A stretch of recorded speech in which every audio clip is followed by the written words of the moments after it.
Alors, on est de nouveau en direct sur Permaculture Musulman pour donc accueillir aujourd'hui Johanna. Oui. Euh, Johanna qui est à l'initiative de la page Educamuse.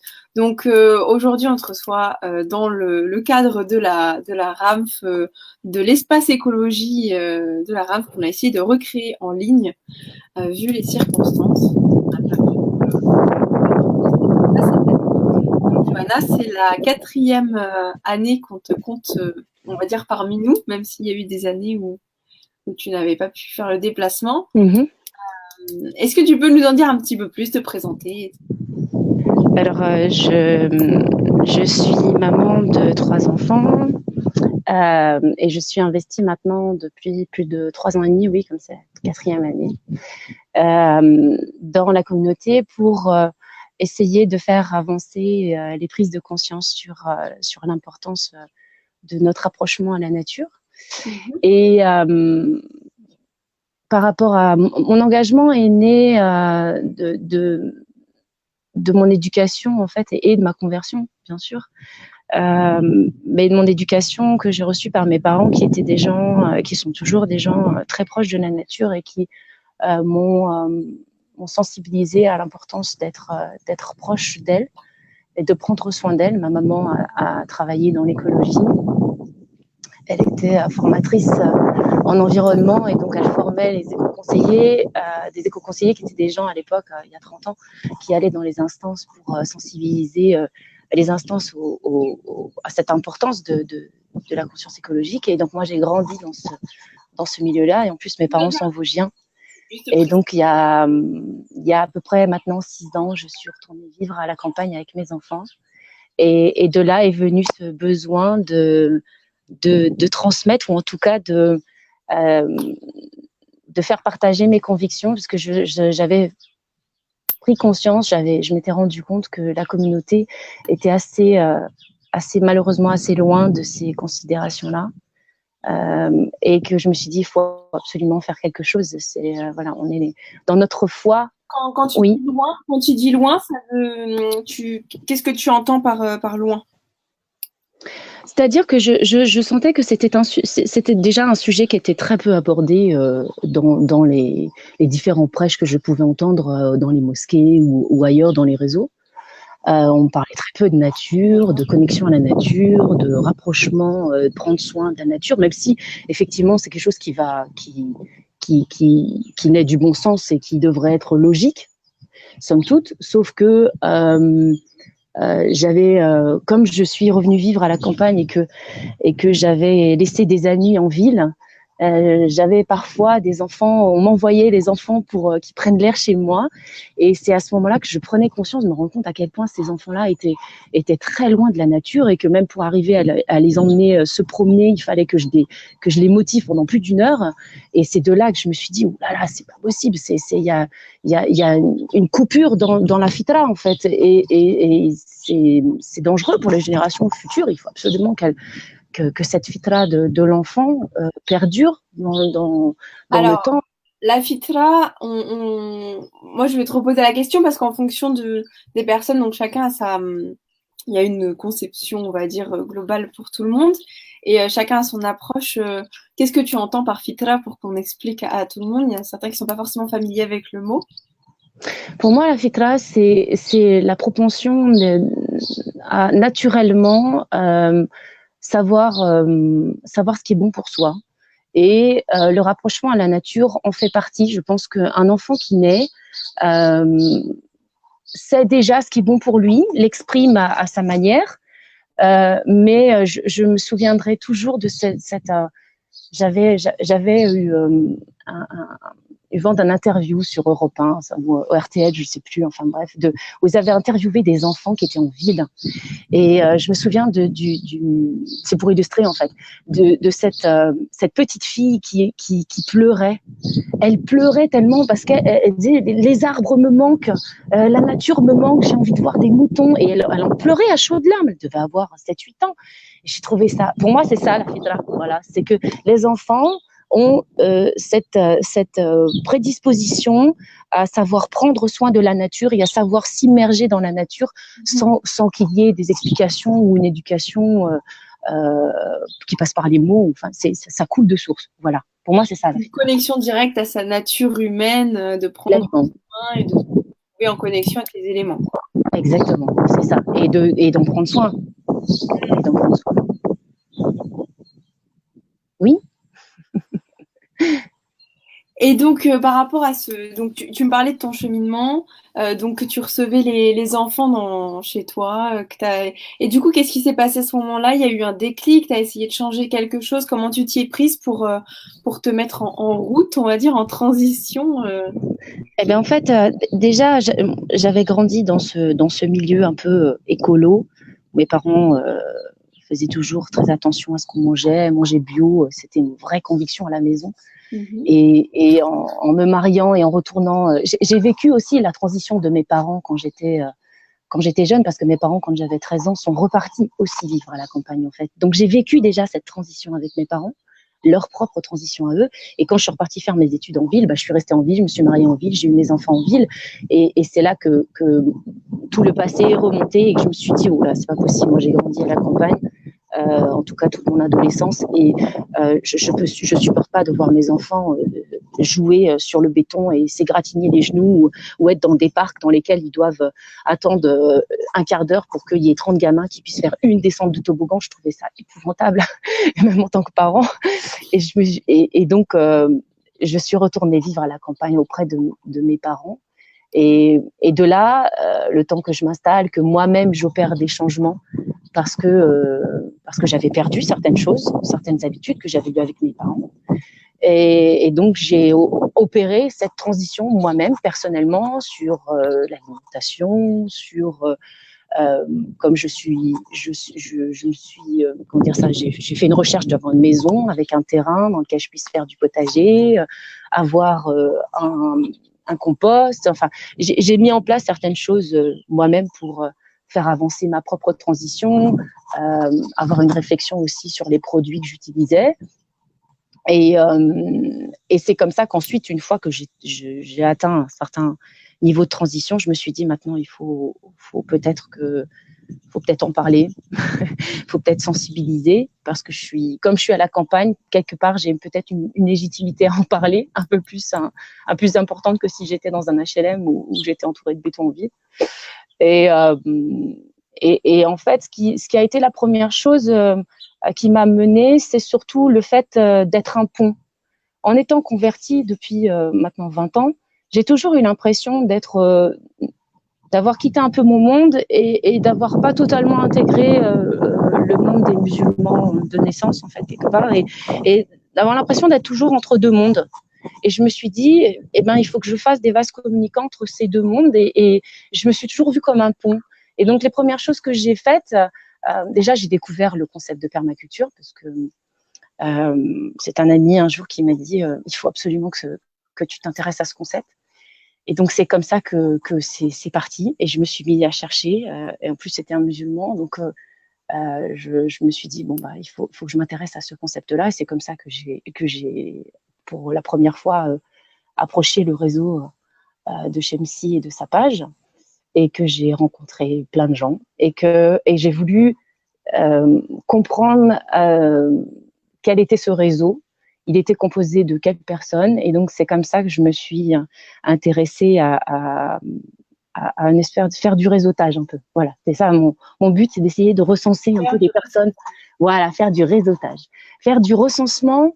Plus qu'un pont, en fait, c'est carrément le pont et la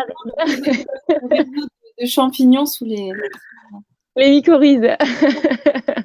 Oui, c'est ça, c'est un peu ça, parce que je me suis rendu compte qu'en fait, il y avait plusieurs personnes qui étaient intéressées par ce sujet dans la communauté, mais qu'ils étaient tous à des endroits et très éparses dans la France et même dans le monde, puis jusqu'à Joe Flotton en Australie, et que il fallait créer des liens entre ces personnes-là, parce que je pense profondément que tout seul c'est très compliqué et qu'il faut créer des liens. Il faut qu'on ait des personnes qui ont une même démarche, qui ont une même conviction et qui ont envie d'avancer ensemble, même si on peut avoir des avis différents sur certaines choses.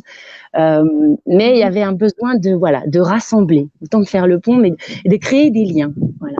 Et j'aimais beaucoup faire ça et j'ai fait ça pendant mes premiers temps. C'est comme ça que j'ai créé ma page. Alors, j'ai quelques... Je t'ai pas entendu. Excuse-moi, je crois que c'est ma connexion. Je suis désolée aujourd'hui, c'est pas terrible. Pas de souci. J'ai des petites questions là. Il y a alors, on te demande. On me demande. Bismillah. J'ai pas entendu.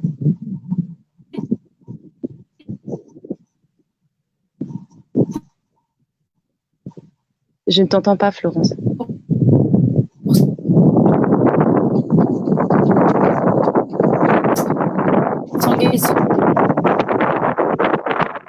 Là, je t'entends.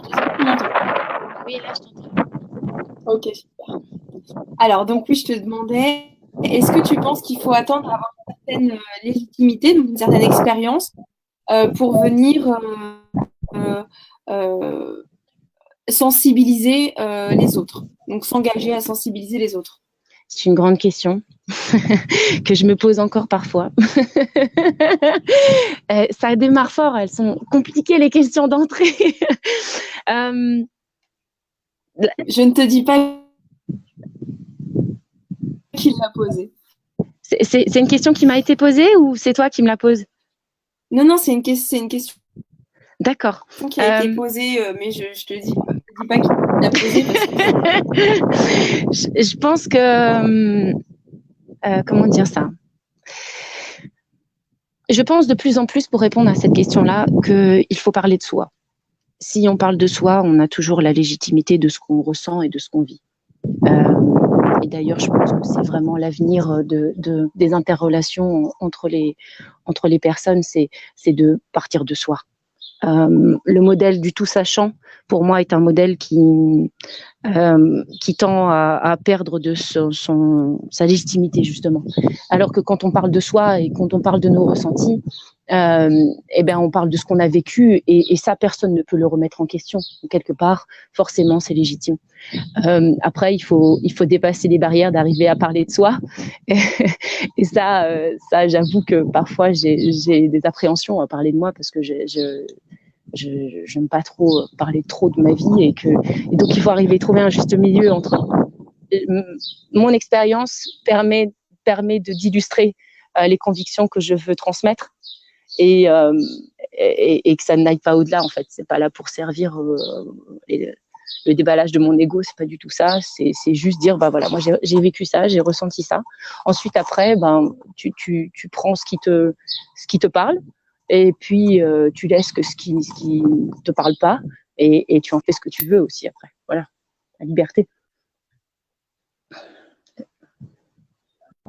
Avec ce qu'on a vécu déjà au niveau du cheminement et puis pouvoir revenir dessus, quoi. Oui, tout à fait, ouais. Alors, j'ai une autre question. Est-ce que tu avais une activité professionnelle pour faire cette transition quand tu es partie à la campagne? Comment ça s'est passé au niveau financier? Au niveau financier, alors, il y a plusieurs questions. Au niveau financier, je suppose que c'était dans un but de savoir est-ce qu'il y avait une aide financière donc c'est Dali qui me pose cette question. Il te demande si tu avais une activité professionnelle pendant cette transition. Non, alors mon métier à la base c'est auxiliaire de puériculture et quand je suis retournée vivre dans la campagne, c'est à l'occasion aussi d'une séparation, donc forcément ça a été, mais c'était quelque chose que je souhaitais depuis des années en fait, retourner vivre à la campagne et ça a été l'occasion pour que j'y aille et que j'y reste, voilà. Et d'un point de vue financier, bah non, je suis femme seule avec mes enfants et c'est vrai que d'un point de vue financier, c'est pas forcément facile tous les jours. Par contre, ce que je peux dire, c'est que la vie à la campagne est bien moins cher qu'en ville. Et donc, en vivant à la campagne, mes besoins, les besoins que j'avais, que j'observais avant en étant en ville, se sont grandement réduits. Parce qu'en ville, on est tenté. En ville, on s'ennuie, donc on prend ses mioches sous le bras et on va au supermarché acheter des choses qu'on n'a pas forcément besoin ou dans des galeries commerciales parce qu'il y a que là qu'il faut aller. Enfin, en tout cas, quand on s'ennuie, on ne sait pas quoi faire d'autre et que les tentations sont quand même là. Il ne faut pas le nier. Alors que là, moi, en étant à la campagne, il y a mes besoins en matériel, j'entends, se sont réduits considérablement. Et en plus, comme je suis proche de mes parents, forcément, il y a aussi cette entraide liée à la famille. C'est-à-dire que j'ai besoin de quelque chose, je ne vais pas forcément aller l'acheter. Je vais aller, si j'ai besoin de ma grelinette pour aller dans mon jardin, c'est le cas en ce moment, on n'arrête pas de se la passer. Quand mon père a fini de planter ses patates, ben, il me refile sa grelinette et puis j'ai pas besoin d'en avoir une deuxième. Donc voilà, il y a aussi ce côté-là qui fait que ça fait aussi baisser les besoins. Et on peut tout à fait comprendre finalement parce que en ce moment, dans ces périodes de confinement, ben, on se rend compte que naturel et beaucoup moins des supermarchés et autres quand on trouve le moyen de rester un petit peu en autonomie. Ah, puis moi, je me rends compte vraiment que là, au niveau du confinement, je souffre pas du tout matériellement, en fait. Il y a un petit peu de vent dans le micro, je sais pas si tu peux. Là, c'est mieux? C'est mieux comme ça? C'est vrai, il y a du vent. Je voulais absolument être dehors pour vous envoyer un peu d'air pur. mais le temps est pas forcément adéquat. Mais bon. Oui, non, d'un point de vue matériel, moi, je souffre absolument pas matériellement là en étant à la campagne. J'ai besoin d'œufs, je vais chez le fermier là, 2 kilomètres. Je prends pleinement la mesure aussi parce que je continue ma transition. Et donc là, je travaille encore sur ma transition et je vais vers le local, chose que je faisais un peu moins, je faisais pour certaines choses. Mais là, du fait du confinement, j'ai absolument pas du tout envie d'aller au supermarché, donc je n'y ai pas été depuis plus d'un mois. Et comme on a une mairie ici, une municipalité qui est à fond pour les artisans et les locaux et les producteurs locaux, et bien en fait, je me suis organisée pour aller chercher les œufs là à la ferme, je dis à 2 kilomètres, le lait de l'autre côté là-bas. Voilà, je me suis organisée pour réellement faire vivre les producteurs locaux et j'espère pouvoir continuer. Et d'ailleurs, je pense que je vais continuer comme ça après le confinement. Donc, ça m'aura apporté ça. Voilà. J'aurais aussi avancé encore sur ma transition. Donc là, j'ai une question qui te concerne vraiment toi, et après peut-être qu'on pourra aller plus vers les projets que tu as initiés, oui. dont tu as pris part. Où je participe, oui. Voilà. Alors, retour vers la terre, je te demande, qu'est-ce que la permaculture t'a apporté dans ta foi, dans ta fitra, dans ton rapport à Dieu et ton rapport au monde? Donc, qu'est-ce que ça a vraiment changé? Alors déjà, est-ce que tu peux nous définir la permaculture pour toi? Parce que voilà, je pense que c'était un petit... pour moi, la permaculture, comme j'ai compris le concept, c'est c'est un concept qui permet de régir quelque part, ou en tout cas de mettre en avant toutes les interactions et les interrelations entre les êtres vivants sur Terre, et qui permet de justement s'inspirer de ces systèmes, on appelle des écosystèmes, autant vivants, naturels et végétaux que des écosystèmes humains, parce que moi, c'est ce concept-là, je l'ai vraiment pris sous ce prisme-là. Quand j'ai fait mon initiation en permaculture, on était une dizaine, et avec une formatrice qui est une femme en plus, puisque il y en a très peu dans la communauté des permaculteurs. Il y a très peu de formatrices femmes, et non, je trouvais ça super. Elle habite à 10 minutes de chez moi, c'est extra. Et quand on était à peu près une dizaine, et tous les gens étaient là pour faire le design de leur jardin, chose que moi, pas du tout, ça m'intéressait pas pour l'instant, j'étais pas du tout à ce niveau-là. Et tout ce qu'elle disait, je le transposais à l'humain. C'est-à-dire quand elle parlait de la sociologie des plantes, par exemple, je transposais aux êtres humains et toutes les interrelations qu'il y a entre les êtres humains.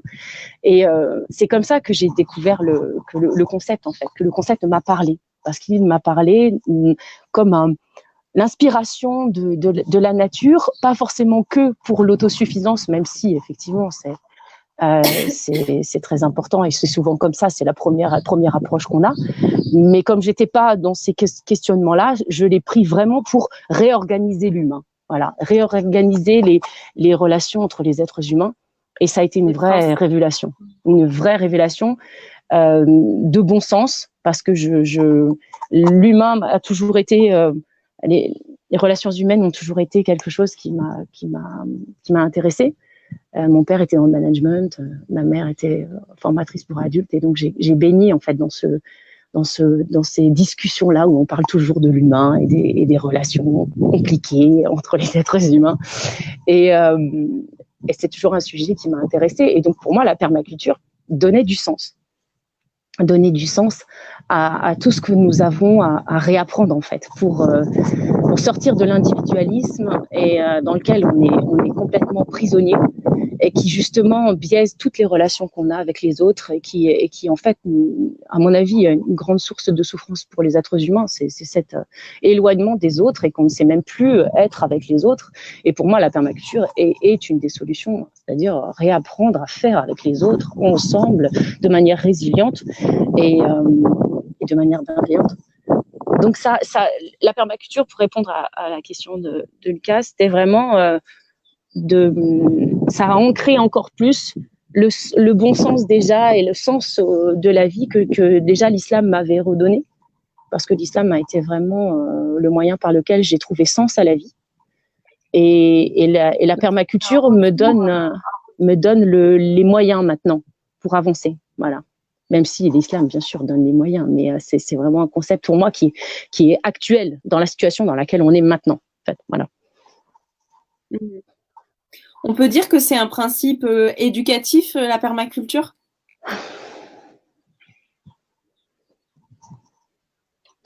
Ou sur lequel baser une éducation ?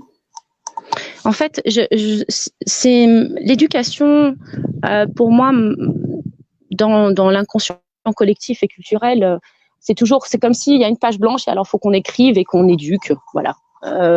Je vois pas les choses comme ça, moi. Je pense que, même quand on parlait de fitra tout à l'heure, je pense que le bon sens, on l'a au départ. Et que malheureusement, c'est justement parfois l'éducation des adultes qui biaise et qui vient contrer ce bon sens qu'on a déjà de manière innée. On a déjà plein de choses. Il y a tout dans l'être humain. Il y a une richesse fantastique, un potentiel qui demande juste à s'exprimer. Et je pense réellement qu'on a déjà beaucoup de choses en nous, énormément de choses. On a énormément de choses à apporter aux autres. Et donc l'éducation, c'est pas un mot qui me parle énormément, en fait, vraiment. Je pense plus à réapprendre à voir au fond de soi ce qui fait sens et de cheminer vers ça. Voilà. Se réapproprier notre propre potentiel et prendre confiance dans le fait qu'on a une richesse en nous, qu'on doit la partager entre nous. Donc cheminer, ça correspondrait plus à la manière bienveillante d'approcher ce que l'on comprend nous maintenant en termes d'éducation, quoi. Ouais, je pense qu'on a d'enfants, d'adultes, on se réforme tous à un moment donné. De toute façon, on est tout le temps en apprentissage. Et même, je vais au-delà. Je pense que pour côtoyer des enfants dans les projets dans lesquels j'agis, parfois c'est même, on doit les observer eux.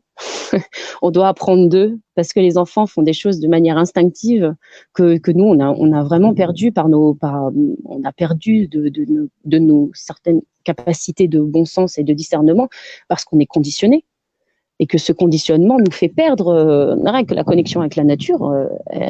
On est coupé de ça par nos conditionnements intellectuels, et les enfants, eux, quand ils sont encore connectés et qu'ils se battent pour le rester, malgré l'influence du conformisme des adultes, eh bien, ils savent très bien faire les choses. Et donc, il faut parfois observer les enfants. Je pense qu'ils peuvent être nos modèles sur certaines choses, certains plans. Et je vois souvent mes enfants sont parfois très rebelles et ça me met toujours la puce à l'oreille en me disant mais pourquoi ils sont tellement rebelles? Peut-être que c'est lui qui a raison en fait, parce que c'est comme ça, il le sent, il l'explique pas, mais il le sent, c'est comme ça. Et moi je veux derrière lui imposer ma vision des choses et j'ai un enfant particulièrement qui est comme ça et qui me travaille beaucoup. En parlant de tes enfants, moi, il y avait une question qui m'intéressait et bon, auquel Amine a un petit peu répondu, mais là, j'ai une question aussi donc, ça aurait donc reçoivent le fait que tu leur fais manger sainement. Réclament-ils pas parfois des aliments, disons, plus éloignés de tes valeurs? Alors, c'est un peu coupé, alors je suis désolée. Alors, comment tes enfants perçoivent le fait que tu leur fais manger sainement? Est-ce qu'ils te réclament parfois des nourritures spécifiques, éloignées? C'est compliqué. Ah. Là, je suis là. Tu m'entends?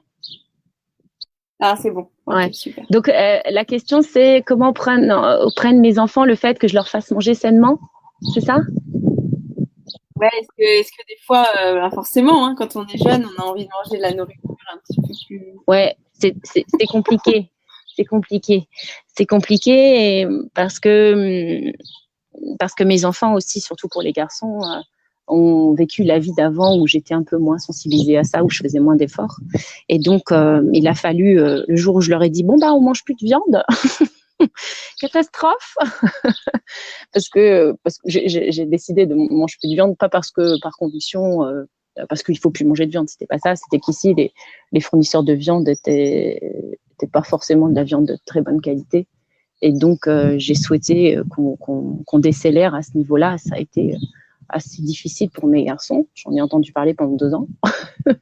Et je lâche de nouveau, là, avec le confinement. On s'est remis à acheter un petit peu de viande. Mais oui, c'est parfois compliqué. Oui, puis je pense en plus quand on est investi comme je le suis, les enfants parfois font un espèce de petit rejet. Je suis pas la seule, je pense à vivre ça. Mais par exemple, les scouts, j'ai un de mes fils, les scouts, il veut plus trop en entendre parler de temps en temps, même si j'arrive quand même à le ramener dans les camps. Mais il y a une espèce de réaction comme ça. Mais je sais qu'ils y reviendront. Voilà, c'est pas très grave. Alors, les scouts, on va en parler un petit peu parce que ça fait partie de ton parcours. Donc, tu as créé la page Educamuse Nature il y a quelques années. Ouais, il y a 3 ans. Ok. Ça faisait partie d'un projet spécifique? La page Educamuse Nature, non. C'était une volonté de transmettre, de partager, de créer quelque chose qui était pour, pareil, aller chercher les informations, tout ce que je trouvais qui était en dehors de la communauté et de les ramener et de les transmettre, en fait, de les partager à la communauté, puisque j'avais un réseau musulman, en fait, dans mes amis Facebook. Et donc, je me suis dit, faut créer des ponts, quoi, entre le mouvement Colibri, les reporters, enfin, le réseau écolo, bio. De ramener ces infos-là dans un réseau musulman qui ne parle quasiment jamais de tout ça. Et c'est voilà. Oui. Et ensuite, après ça, donc, tu m'as dit qu'il y avait 2 groupes que tu as commencé. Donc, il y a eu l'îlot des Combes qu'on a reçu. J'ai pendant quelques temps rencontré plusieurs personnes. Dont Jean-Philippe et d'autres personnes qui étaient déjà dans ces questionnements-là, et Abdelali Bagheza.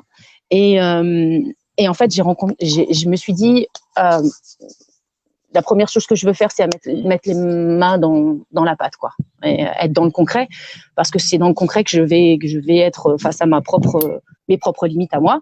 Et puis en même temps, ça va continuer à faire mon cheminement et ma propre transition. Et en même temps, je peux, c'est comme ça que je vais observer, voilà. Et donc ces 2 projets que sont l'îlot des Combes et les scouts permaculteurs de France sont deux projets qui sont arrivés dans ma vie à peu près au même moment et je me suis investie dans les deux à peu près en mi-2017. Et à l'îlot des Combes, j'ai été coordinatrice de la communication et investie pendant plus de 2 ans. Et chez les scouts, Abdelali m'a proposé donc d'être coordinatrice du centre national parce que les scouts, pour moi, c'était fallait que je sois dans ce projet. C'était pas possible de pas y être. J'ai été scout moi-même quand j'étais jeune, donc. Alors, raconte-nous un petit peu le côté, alors le cheminement, je vais plus employer le mot éducation, le cheminement qu'il peut y avoir dans les scouts qui forment, on va dire, au niveau de la vie et qui est en totale adéquation. Enfin, ça, c'est mon avis personnel avec nos valeurs religieuses, qui forment aussi beaucoup sur tout ce qui est tarbiya, etc. Et qui va justement se développer par lui-même, qui va le faire appartenir à des groupes un petit peu en dehors de la maison, etc. Qu'est-ce que tu penses de tout ça? Quels sont tes conseils pour les parents aussi? Le scoutisme, c'est le concept par excellence pour moi de l'autonomie de l'enfant. Voilà. C'est un concept qui permet à l'enfant d'acquérir une autonomie, de se détacher de son cocon familial tout en y restant et qui permet de développer autant son autonomie individuelle que également ses aptitudes relationnelles avec ses co-religionnaires, ses co-scouts.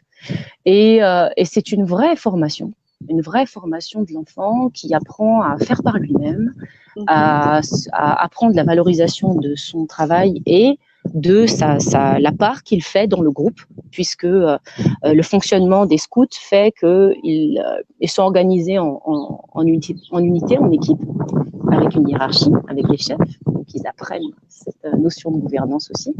Et pour moi, c'est une vraie formation, réellement.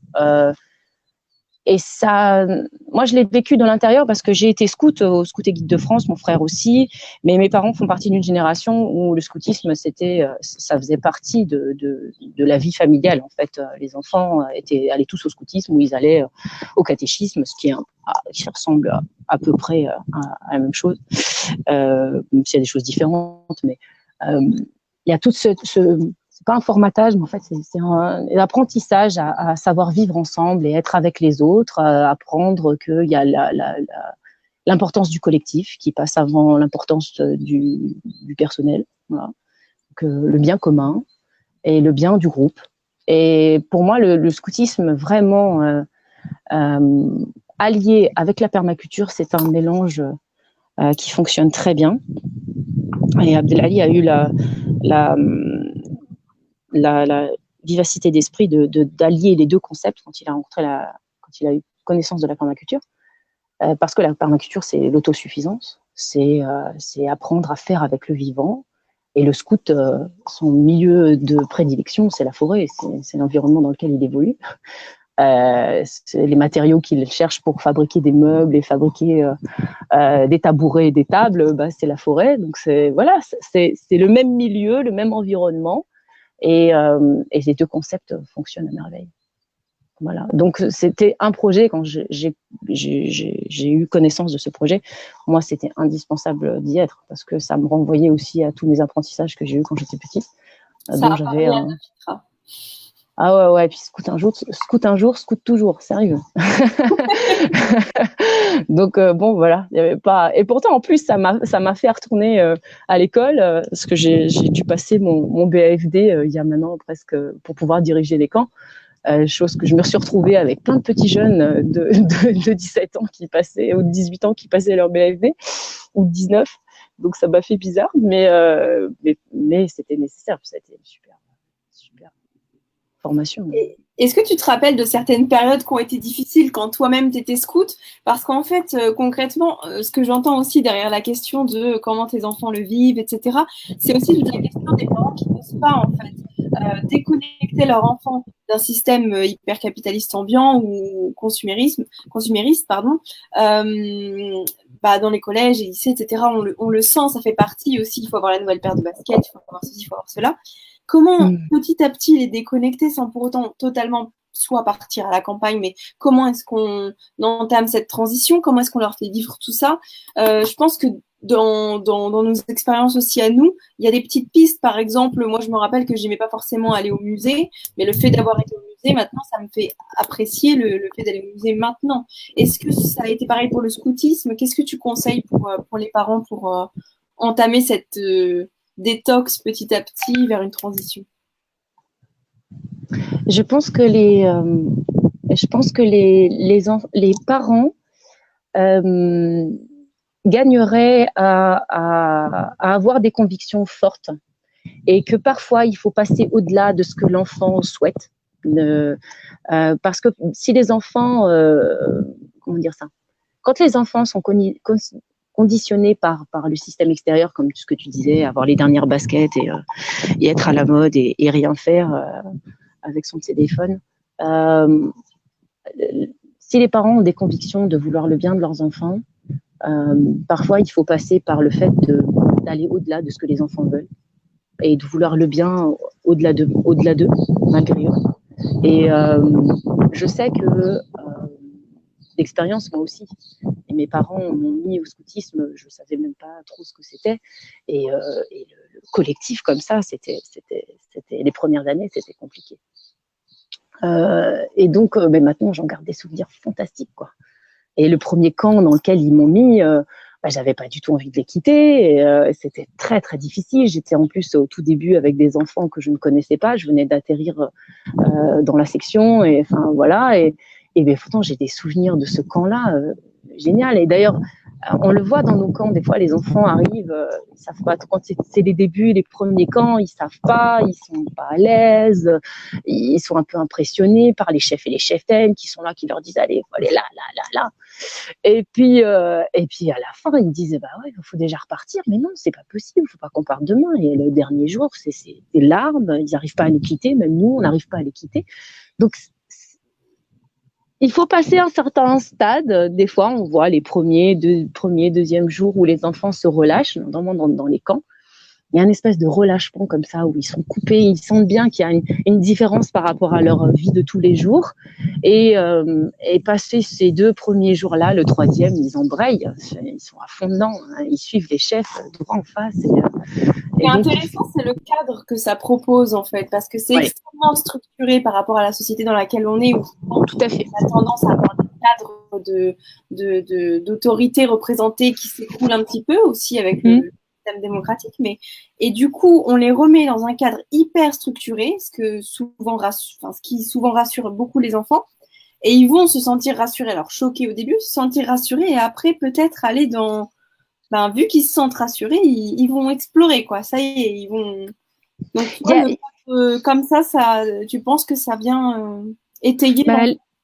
Ce qui est bien avec le mouvement scout, c'est que la culture scout, enfin en tout cas les habitudes des scouts, c'est beaucoup de rituels en fait, et des rituels collectifs.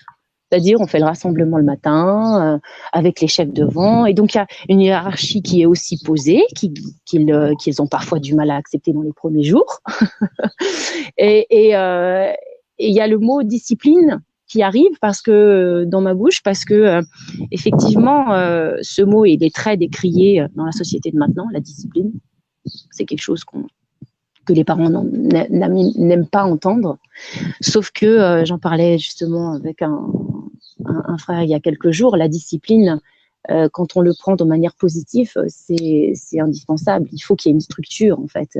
Et comme tu disais judicieusement, les enfants ont absolument besoin de cette structure-là. Mais c'est une structure qui doit être bienveillante. Et les enfants sont aussi dans cet apprentissage de la discipline. Ils sont dans l'apprentissage de la structure, parce que je pense toujours il y a des petits chefs, on forme des unités de 6 enfants à chaque fois, où ils fonctionnent comme un groupe en fait. Et dans cette structure de 6 enfants, il y en a un qu'on nomme chef. Et dans le premier jour, ils veulent toujours être le chef, donc ça crée parfois des petits conflits. Et ils vivent ce temps de chef, pour ceux qui ont été nommés, parfois de manière assez différente les uns les autres. Et je me souviens qu'au dernier camp, il y a un des petits chefs comme ça qui est venu vers moi en pleurant à la fin du camp. Il m'a dit, mais j'étais pas fait pour être chef. C'est pas mon truc. Le prochain camp, je serai pas chef parce que je suis pas encore prêt. Et j'ai trouvé ça extra.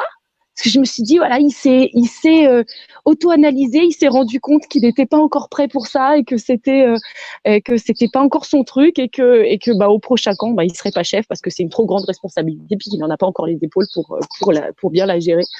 Et voilà, il y a une autorégulation et je vous assure que je n'ai rien fait pour que cet enfant m'exprime ça. Très peu de choses. J'étais juste là comme une oreille pour entendre ça.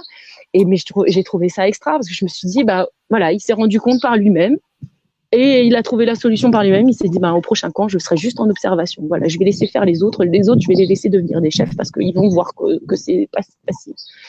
L'apprentissage par l'expérience, quoi. Ah ouais, pleinement. Ah oui, pleinement. Comme tu l'as dit, une oreille, je pense que c'est justement cette oreille qui permet aussi à l'enfant de se laisser aller sans avoir quelque chose de trop frontal ou de trop réactionnaire chez un parent. Puis il y a un mouvement de groupe aussi. Je pense souvent à la question du ménage ou enfin de l'aide, de l'entraide. Dans un camp, les enfants mettent la main à la pâte, hein, et ils donnent un coup de main et il y a des services et c'est organisé. Et souvent les parents après le camp nous font des retours en nous disant mais c'est dingue, pendant une semaine il a fait le ménage, il a mis la table, je lui ai rien demandé, parce que l'effet de groupe fait que comme ils voient les autres faire et notamment les grands, il y a des choses comme ça qui passent sans qu'on ait à le dire parce que les grands sont des modèles pour les petits et que les petits prennent le pli de faire comme les autres et d'apprendre. Et c'est ça aussi, c'est du lien intergénérationnel. Hein, c'est ce qui nous manque terriblement. Et donc ça fait des miracles aussi, oui. Et qu'est-ce que tu pourrais dire aux parents alors parce qu'on comprend quand même les générations d'avant, les générations de maintenant et les futures vont changer un petit peu avec la société. Qu'est-ce que tu pourrais dire aux parents qui ont vraiment des craintes à laisser partir leur enfant en colonie de vacances ou autre? Moi, je sais que j'en ai fait beaucoup des colonies de vacances. Alors, c'était pas des colonies musulmanes parce que j'étais pas musulmane, mais c'est ce qui a fait que j'ai pu m'ouvrir autant. Et voilà, mes parents m'ont envoyé en colonie de vacances tous les ans. Et je comprends maintenant un petit peu quand même la crainte des parents qui laisseraient leur enfant maintenant aller en colonie de vacances. Mais d'un autre côté, c'est tellement enrichissant. Comment est-ce qu'on peut se délester un petit peu de ses peurs pour pouvoir laisser l'enfant venir un peu évoluer même, quoi. Il y a après ces constats-là, on a voulu créer ce qu'on appelle les séjours famille autonomes qui permettent ça, qui permettent de faciliter cette approche, ce lâcher prise des parents, puisque c'est venu d'un constat du fait que déjà en premier lieu, quand on avait les enfants en scoutisme et en camp, s'il n'y avait pas un suivi ensuite après à la maison, enfin en tout cas un relais d'un point de vue des notions qu'on leur apprenait, les enfants lâchaient. C'est pas en un camp de 9 ou 10 jours qu'ils pouvaient révolutionner ensuite toute la famille derrière. Donc il y a une volonté aussi d'intégrer les parents dans la dynamique. Et la deuxième chose, qui n'en des moindres, c'était justement de permettre aux parents de venir sur un lieu et de laisser les enfants aller en camp découverte pendant une semaine. Et nous, on s'occupait à ce moment-là des parents. Et c'est comme ça qu'est venue l'idée des séjours famille autonomes, qui sont maintenant qu'on fait une fois par an, où on prend les parents en gîte. Donc ce sont des vacances, mais sans être trop des vacances farniente où on fait rien. Ce sont des vacances où il y a beaucoup d'ateliers pédagogiques qui sont proposés, où les parents réapprennent les savoir-faire anciens et se reconnectent justement à tout ce qu'on faisait auparavant dans les habitudes d'autonomie. Et c'est vraiment repenser notre autonomie personnelle et familiale. Et à côté de cela, les enfants sont pris en camp découverte, en camp scout, avec nos chefs et cheftaines du mouvement des scouts permaculteurs. Et donc, c'est sur un lieu qui est pas loin des parents. Donc, ça permet aux parents de se dire, on n'est pas loin, eux, ils sont pas loin de nous. Et en même temps, ils découvrent le scoutisme, quoi. Voilà. Donc, c'est ça aussi la transition, c'est créer aussi des moyens petit à petit pour les parents, aussi bien pour les parents que pour les enfants, de pouvoir venir prendre part à leur autonomie sans venir Tout à trop fait. bousculer non plus leur quotidien. Tout à fait. Et en plus, c'est apprendre aussi, enfin, c'est d'ailleurs, on l'observe, mais c'est très difficile pour les parents de même les laisser aller à, à quelques mètres tout seuls. On a des fois des parents qui se carapatent pour aller voir leurs enfants en douce. mais c'est souvent d'ailleurs même les parents qui sont plus à même, enfin, qu'on a plus de mal à regarder près de nous. Mais pour les enfants, c'est fantastique, c'est une découverte. Et c'est comme après souvent, d'ailleurs, ces enfants-là à qui ça a plu, on les retrouve dans nos camps, les camps purs là, cette fois du mouvement. Alors là, j'ai une question de Racine et moi. Donc Racine et moi, c'est une école, une future école, il y en a, que Dieu leur Mm-hmm. fasse qui souhaitent reconnecter justement l'enfant et la nature. N'hésitez pas à aller Mm-hmm. sur leur page et découvrir leur projet. Donc la question, c'est comment faire pour que cette dynamique d'autonomie, de confiance en soi et au groupe perdure après le camp. Donc qu'est-ce qu'on peut mettre en place, nous, en tant que parents, après le camp, euh, pour venir soutenir en fait cette autonomie? Euh, Là, on ouvre la question de tout ce qui est la transition familiale. Personnellement, je pense que la transition euh, doit se faire dans une optique familiale. D'abord, peut-être un personnel, effectivement, sur des réflexions par rapport à soi. Quel est le sens de ma vie? Qu'est-ce que je fais sur Terre? Et là, on peut faire le parallèle avec la foi. Puisque nous sommes des vicaires sur Terre. Donc ça renvoie à toute cette question de réapprendre le bon sens, ça renvoie au potentiel dont je parlais tout à l'heure. Et ensuite, la transition écologique, plus d'un point de vue concret, je pense réellement qu'elle doit se faire dans le cadre familial. Pour qu'elle se passe de la meilleure des façons, il faut que tous les membres d'une famille soient convaincus ensemble qu'il faut avancer vers une transition, avancer vers des changements de mode de vie, des habitudes de consommation. Et donc là, on ouvre réellement cette porte-là. Je pense que des parents qui sont dans cette dynamique d'autonomie, forcément, vont aussi réfléchir à leur propre autonomie à eux et à leur avoir une réflexion sur leur mode de vie et leur mode de consommation.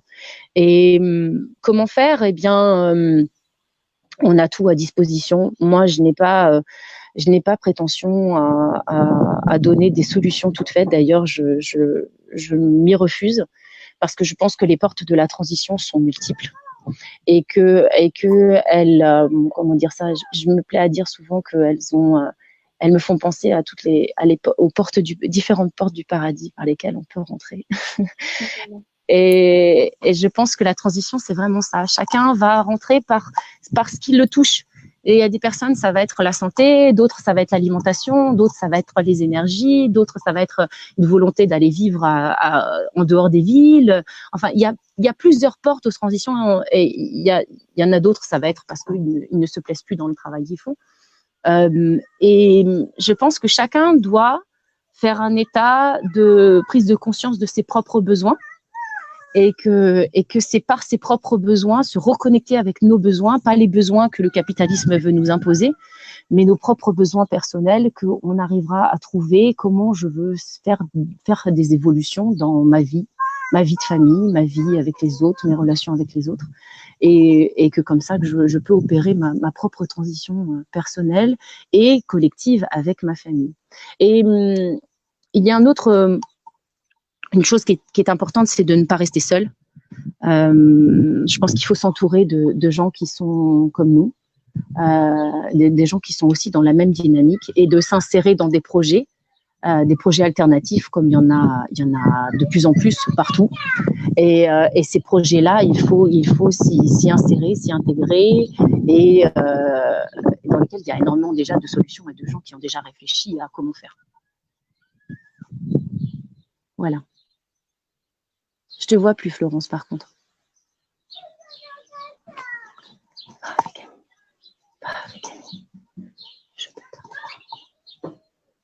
Florence, tu m'entends?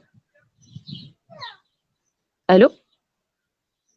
Ça a coupé ou est-ce que je suis encore là, moi?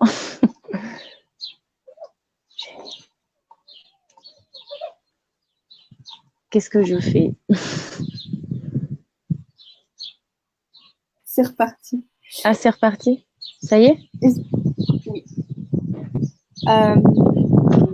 Oui. Donc, du coup, t'avais fini, hein. Oui, oui, bah oui. Je sais pas si on m'a entendu jusqu'au bout, mais oui. Donc du coup, pour reprendre un petit peu tout ce que tu as dit, et puis pour conclure un petit peu, il nous reste 10 minutes, n'hésitez pas à poser, on m'a perdu mais on m'a retrouvé. N'hésitez pas à me poser les dernières questions. J'ai vu quelques questions sur la permaculture, je suis désolée, mais on va se concentrer sur... donc demain, il y aura une autre session qui présentera le projet Inaya avec Antoine et Kadia. Et donc, du coup, on reparlera de permaculture à ce moment-là. Il y a une autre question sur donc quel est ton constat de la communauté entre les débuts et maintenant par rapport à tout ce qui s'est passé. Je trouve que ça rejoint un petit peu ton commentaire du début en disant que c'était le fait d'avoir été dans des mosquées où il n'y avait pas eu de prêche sur l'écologie, etc., qui t'avait un petit peu posé question au début de la conversion, et puis avec le temps. Moi, je partage aussi ça, ce qui m'avait réellement interpellée, de ne pas sentir cette présence. Et donc, on a quand même ce constat de dire que la mosquée est une représentation réelle, aussi bien pour les enfants que pour les parents, de l'image de l'islam, de comment est-ce qu'on pratique l'islam, des grandes valeurs importantes de l'islam, et que lorsqu'une mosquée est sensibilisée à l'écologie, c'est toute une communauté qui est sensibilisée à l'écologie. Donc, pour toi, quel est ton constat par rapport à tes débuts et à maintenant, du point de vue de la communauté? Est-ce que tu sens qu'il y a des choses qui ont bougé?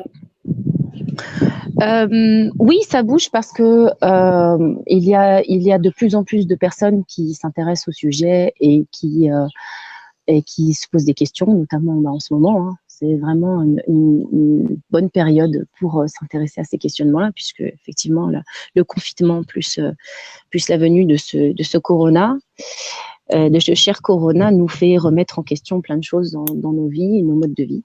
Et mais dans la communauté, c'est lent. C'est lent. Je trouve que c'est très lent. Il y a encore très peu d'instances qui en parlent. Même si je prends l'exemple des instituts, il y en a certains qui font des initiatives et puis ça dure pas forcément très longtemps, ou ça c'est pas forcément inscrit dans leurs priorités. Ce que je regrette d'ailleurs, mais je crois que les choses viennent en leur temps. Donc j'ai confiance et je pense que ça viendra. Il faut éveiller les consciences petit à petit, et surtout que les personnes qui sont en premier plan, qui souhaitent être en premier plan, qu'ils transmettent ces convictions-là pleinement. Donner plus la parole. Oui, oui. Donner quoi? Qu'est-ce que tu as dit? Donner plus la parole, peut-être, ou mettre plus en lumière. J'entends qu'on te réclame, Johanna. Oui. Ouais, c'était. Ouais. Faut faire les choses chacun à son temps. Alors, l'initiative, alors je suis désolée, hein, je te pose des questions rapidement parce que je sais qu'il faut que tu y ailles. L'initiative FITRA Survie a été développée, point d'interrogation. Et on va peut-être finir sur... Point d'interrogation? Non, pardon, c'était... est-ce que l'initiative FITRA Survie a été développée? A été développée. Alors, FITRA Survie, juste savoir, c'est la troisième activité dont je m'occupe avec Abdelali Bagheza, et qui vient lui de son cheminement à lui. Ça fait entre 10 ou 15 ans, je ne sais plus, qu'il organise des stages survie dans le Morvan, avec un départ de Château-Chinon. Et parce que la survie, je pense que c'était le prolongement du scoutisme adapté aux adultes. Et donc, on organise des stages survie sur 3 niveaux, du plus facile au plus, avec plus de difficultés. Et d'ailleurs, en ce moment, il vient de mettre en ligne une formation sur vivre au confinement, que normalement Chemsi a dû mettre le lien. Dont le premier module en 10 étapes est gratuit. Donc, je vous invite vraiment à aller cliquer et à aller vous abonner et voir un peu tout ce qu'il propose comme piste de réflexion sur ces notions de survie. Et d'ailleurs, c'est intéressant parce que ce sont des notions en fait qui sont vues avec le prisme aussi collectif, pas que souvent on a l'idée du survivalisme qui est un peu on va dans la forêt avec le fusil et on reste tout seul dans notre cabane d'ours avec les ours. c'est pas ça le survivalisme. Et d'ailleurs, il approche aussi la question dans le milieu urbain. Donc il y a aussi tout l'aspect collectif qui est pris en compte. C'est intéressant. Donc voilà. Mais bien sûr, c'est un projet qui a vocation à se développer parce qu'il y a une demande et qu'on a besoin de réassimiler ces notions d'essentiel de survie dans notre première maison qui est la nature. Il ne faut pas l'oublier. Merci à toi pour ce long moment. En récapitulation, on peut dire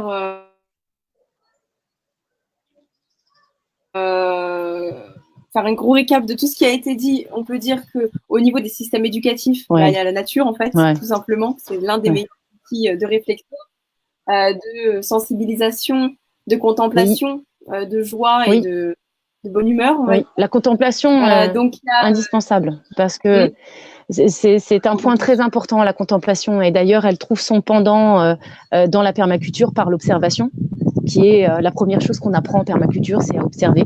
Et pour moi, je fais le lien avec la contemplation parce que réellement, c'est par là qu'on arrive à se rapprocher du vivant, que le vivant nous parle, se mettre en mode Mirador. Je vais bientôt publier un article sur le mode Mirador.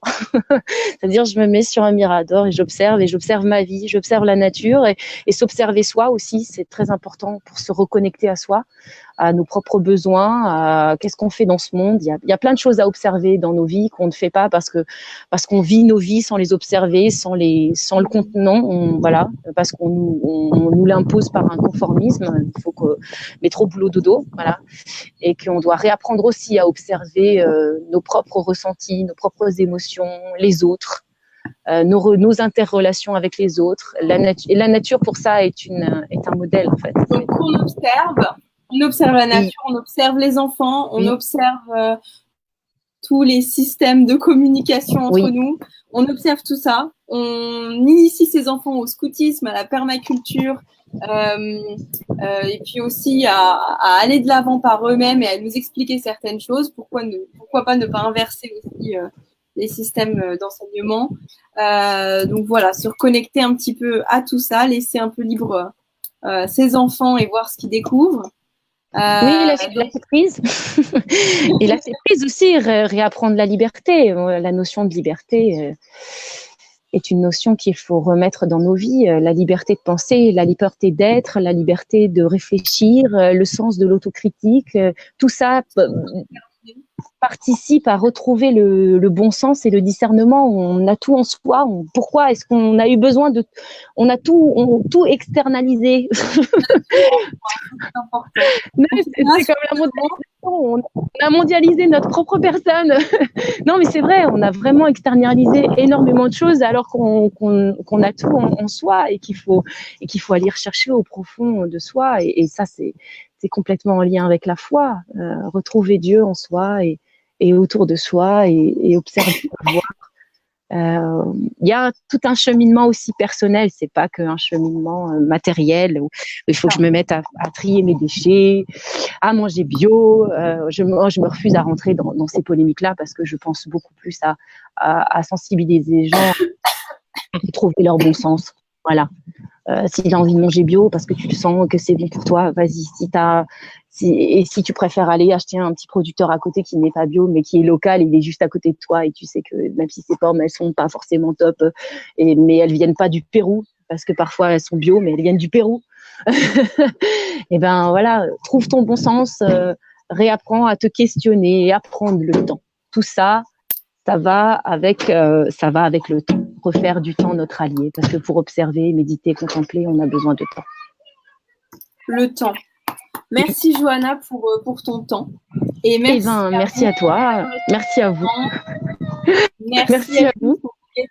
Et on se retrouve à 16h pour un live avec Antoine et Gadidia qui nous raconteront leur tour du monde, leur hajj écologique aussi, donc leur tour du monde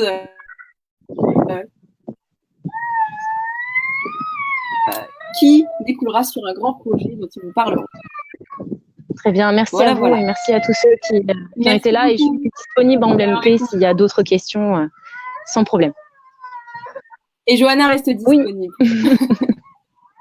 Très bel après-midi, on se retrouve à 16h. Salam alaikum.